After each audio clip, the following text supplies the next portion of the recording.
Chapter 34. Breakfast. The next thing Reyes was really aware of was the early morning crow of a cockerel. He opened his eyes to a still dark room, and there was a little bit of light coming in through the cracks in the wood, suggesting to him that the sun had risen, but otherwise it was still dark enough in the room for it to have been the middle of the night. He yawned loudly, and sat up carefully, trying not to disturb Gagara too much as he did so. Then he turned to admire her. Okay, so she currently looked human, but he still loved her. Admittedly, there was something vaguely disturbing about the way her appearance so mimicked that of Agnar when she had looked human, but it was really only to be expected, since Gagara was wearing Agnar's ring. "Enjoying the view, handsome?" Gagara asked, not moving her head off the pillow to speak. "Always," Reyes replied, "though I prefer your real body." "Me too," Gagara agreed, her words slightly mumbled by how tired she clearly was. Reyes could have lain there just admiring her for hours, but he wanted to get an early start. He knew he had to get up. Besides, it wasn't all that long before there was a knock on the wooden door of their room. A moment later, the voice of the innkeeper's son, Sam Pear, called, "Are you awake in there? It's dawn. It's time for you to get up." "We're awake," Reyes yelled back. He lay back on the bed for a moment and looked at Gagara. She had closed her eyes, and Reyes couldn't be sure that she was still awake. There was a grunt of satisfaction from the other side of the door, and shortly footsteps could be heard leading away from the room towards the entrance of the hayloft. This was soon followed by the telltale creaking of the steps as Sam Pear descended. "I suppose we'd better get up," Gagara muttered sleepily. "I'm afraid so, my love," Reyes replied, kissing her gently on the forehead. Then he swung his legs carefully out of bed and stood up, doing his best not to hit his head against the sloping part of the ceiling. Gagara edged her way slowly over to what had been his side of the bed and sat up. She yawned rather loudly. "Couldn't we just grab another hour?" "I'd love to," Reyes replied. "I'm not sure we can afford the time. We have a good lead on the elves, but I expect they'll be here shortly after lunchtime. I'd prefer it if we were long gone by then." "I'm not sure I see a problem," Gagara said. "If we let the elves catch up with us, then surely we'd be able to fly for part of the way." "No," Reyes told her gently. "We need to reach First Town and be out of there before the elves reach it and lay siege to it. Can you imagine what it would be like if we were still in the city when the elves arrived? We'd be stuck in the city, possibly for a few years. Can you imagine trying to live in a human body for year after year? You'd have to act human, work as a human, do everything as a human." "You're scaring me," Gagara cried.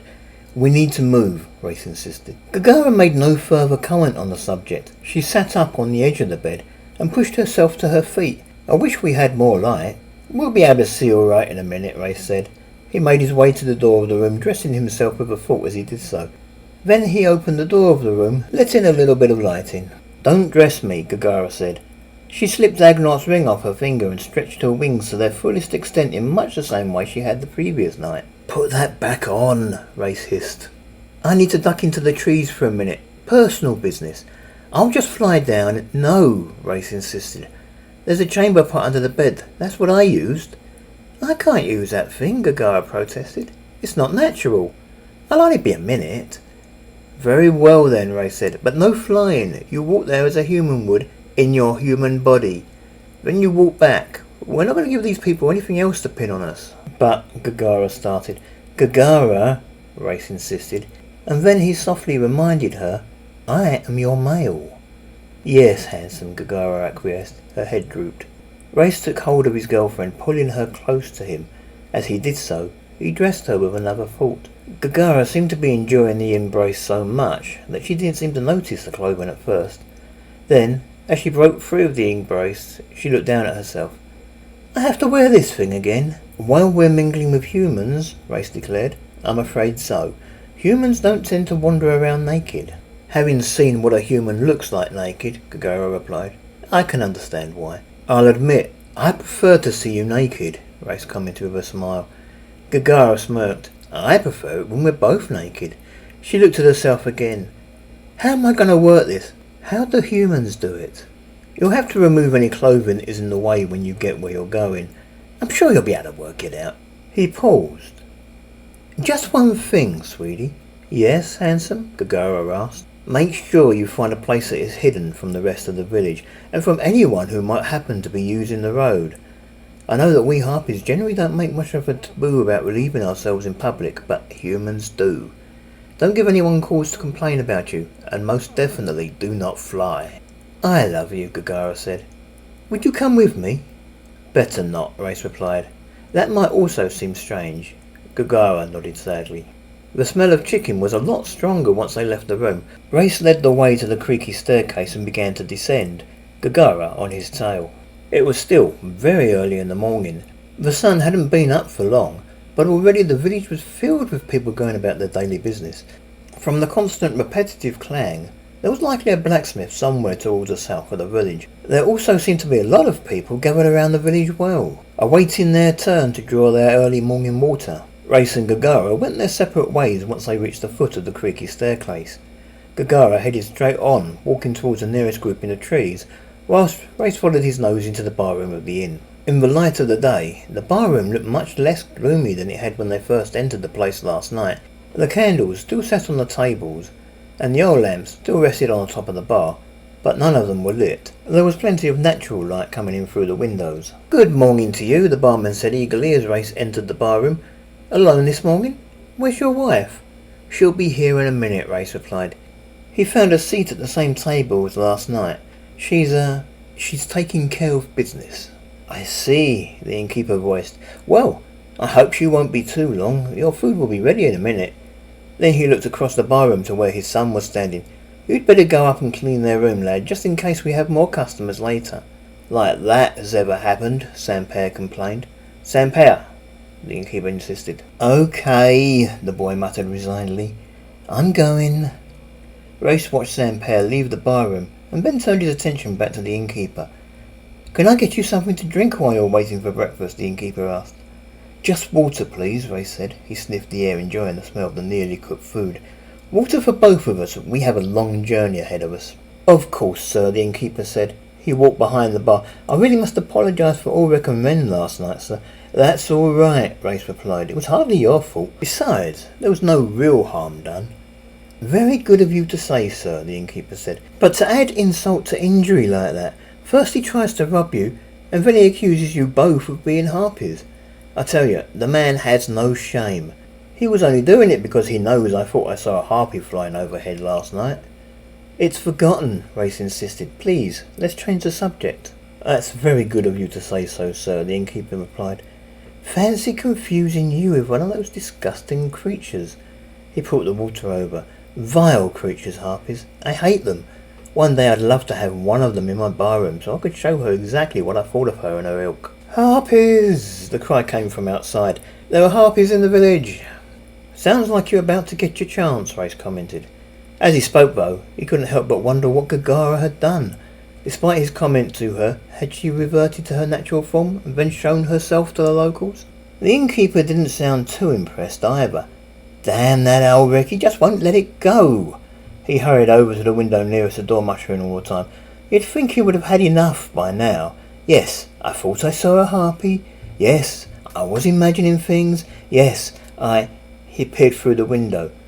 "Oh my gods." "What is it?" Reyes said. He got to his feet and hurried over to where the innkeeper was standing.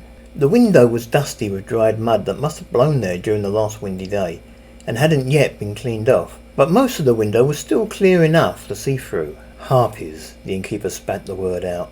In the village, the people were panicking, running to the perceived safety of their homes. There were harpies in the village. Reyes wasn't sure how many, but as he watched, he could see that at least 4 had taken up perches on the rooftops of several buildings, and there were many others who flew past the window at a very low altitude. This was no simple hunting party. Reyes noticed one harpy in particular. She landed in the middle of the village square, now empty of people, and wandered lazily through the discarded buckets to the village well. Once there, she rested lightly against the winch, her head moving as if she watched the antics of her sisters. From her demeanour, Reyes was pretty sure she had to be the leader. Each harpy was armed, either with a short bow or a dart thrower. Some of them were wearing leather skirts, a few of them had belts, and most of them were wearing some kind of jewellery, such as a necklace or an earring. Reyes looked up instinctively at the sound of a harpy landing on the roof of the inn, then glanced worriedly at the innkeeper. The innkeeper seemed determined rather than scared. "Foul, disgusting creatures. I have an old bow somewhere back from where I used to live in Ganespa, my old hunting bow." They'll cut you to pieces, Reyes warned. They're going to do that anyway, the innkeeper countered. Maybe not, Reyes replied. This is no hunting party. They've come in force. Oh, the innkeeper said doubtfully. You think you know about harpies, do you? Oh, I know harpies, Reyes replied. Trust me, this is an invasion, not a hunt. Reyes had been certain that there had been no sign of the elven army in this village until at least gone lunchtime. He had even considered broaching the subject with the innkeeper, maybe giving him some sort of warning so that they would have time to warn and evacuate the village.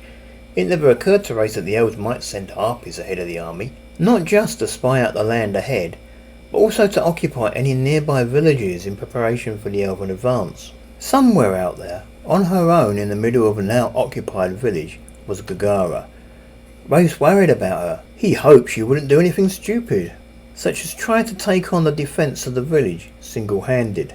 Another harpy landed on the village green in front of the one resting against the well. This one was unarmed and totally naked. She had a patch of discoloured skin about her wrists, but otherwise bore no distinguishing marks of any kind. She seemed to be quite old. Reyes estimated that she had to be at least 27, possibly even older. He also couldn't help feeling that he knew her from somewhere. Well, the one by the well said loud enough for the entire village to hear, although it was unlikely that any of the humans would have understood her. Summon them? There was a strange quality to the harpy's voice. It was almost as if she was squawking the words like a bird. It was often thought among humans that harpies were half bird, despite their bat-like wings, but he'd never actually heard a harpy sound like she fit that description before. It almost sounded to Reyes as if she was speaking that way on purpose. People of the village of Sun's Blessing, the naked harpy spoke. She stepped in front of the village leader. Her ability with the language seemed to be almost perfect. Reyes thought he recognised her voice. Actually, he had very little doubt. It was Agnar, although she looked a lot different now that she had wings. Sun's Blessing? Reyes asked. He kept his eyes glued on the old harpy. It's the name of our village, the innkeeper told him. You didn't know? I must have missed the signs, Reyes admitted. Please gather on the green before our leader. The naked harpy indicated the one lazing by the well.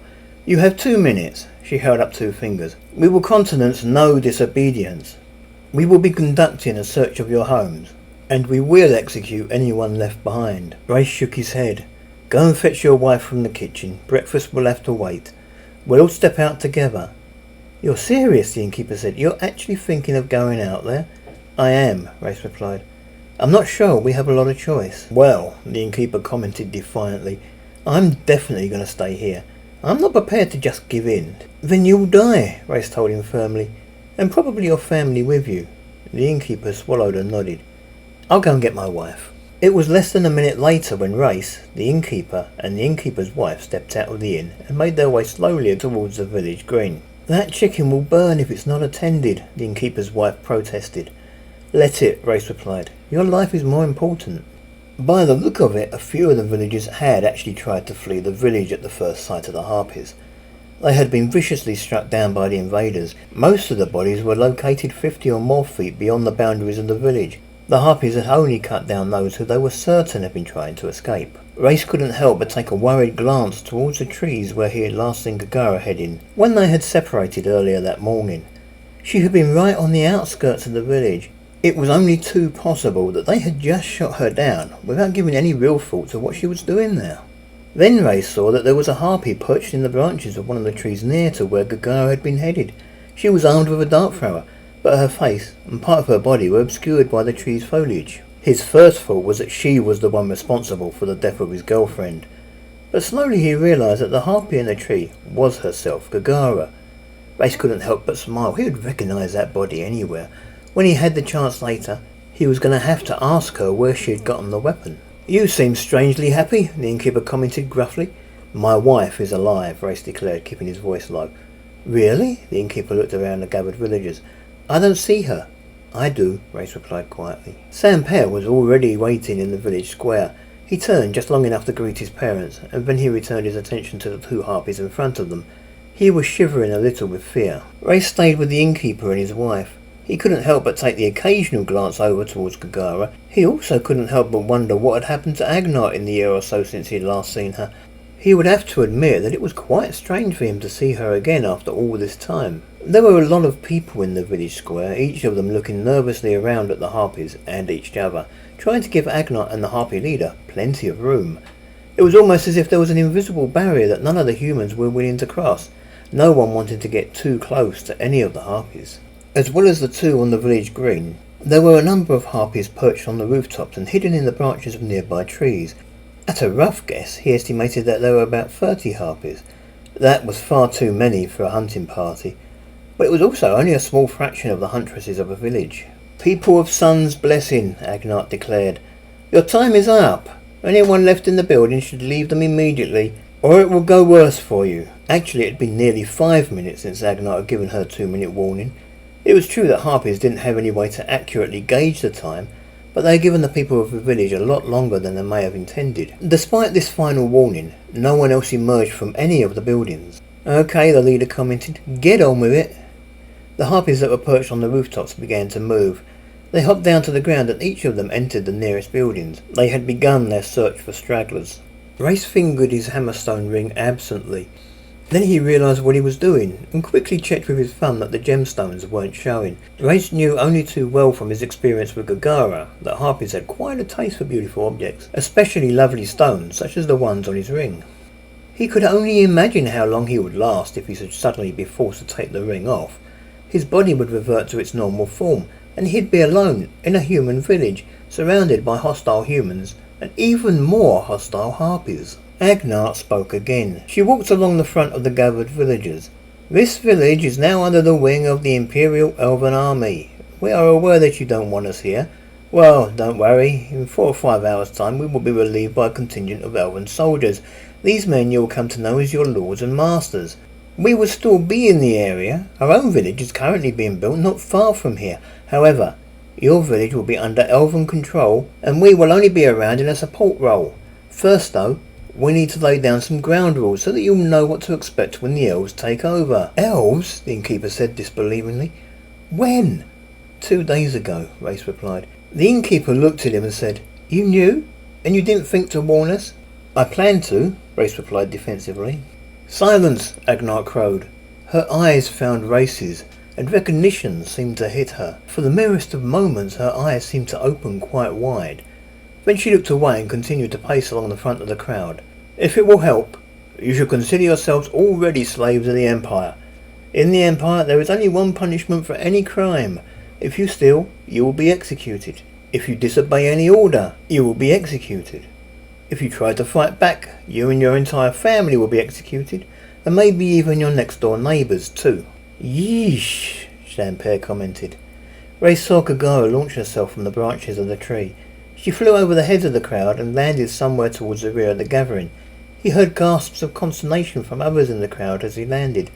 Reyes wanted so much to turn his head and see what his girlfriend was doing, but right now he daren't make any sudden move that might attract unwanted attention. "You will obey any order an elf or harpy tells you to do, no matter how vile they might sound to you," Agnat continued. "I warn you, some elves have some very weird ideas about what they think of as entertainment. You might be ordered to do things you find extremely distasteful. It is important you obey without question. You, your family, your very children are subject to the laws of the elven invaders. Should an elf demand to have his wicked way with your wife, or your youngest daughter, or maybe even your son, you must not resist. Resistance could cost you your life. Soldiers of the Empire have the right to execute civilians on the spot. They don't even need an excuse." "What are you telling them?" the harpy resting by the well commented. "Just what we agreed," Agnat replied, looking briefly towards her. "Really?" the leader of the harpies commented, moving away from the well. "Sounds a little long-winded to me. Sometimes I wonder about you." "I wonder what they're saying," the innkeeper hissed. Reyes glanced at the innkeeper, but didn't answer. "For now," Agnat addressed the crowd again, "return to your homes and return to your lives. Live as best as you can while we watch over you. Feel free to hide in your homes if it will make you feel better, but know that we are not going anywhere. Even when the elves take over from us, you will still see us about on occasion. We will make you a promise that you will not be harried as long as you live according to our rules. And please, don't do anything stupid such as trying to leave the village. Your entire country is now in our hands. Anyone caught on the roads is considered fair game. You are dismissed." "Looks like your journey stops here," the innkeeper muttered to Reyes. He rested a consoling hand on the arm of his wife, and together they walked slowly back to the inn, with Sam Pear following close behind in their wake, constantly looking over his shoulder as if he didn't believe the harpies would just let them go. "We'll see," Reyes replied. Then he followed them back to the inn,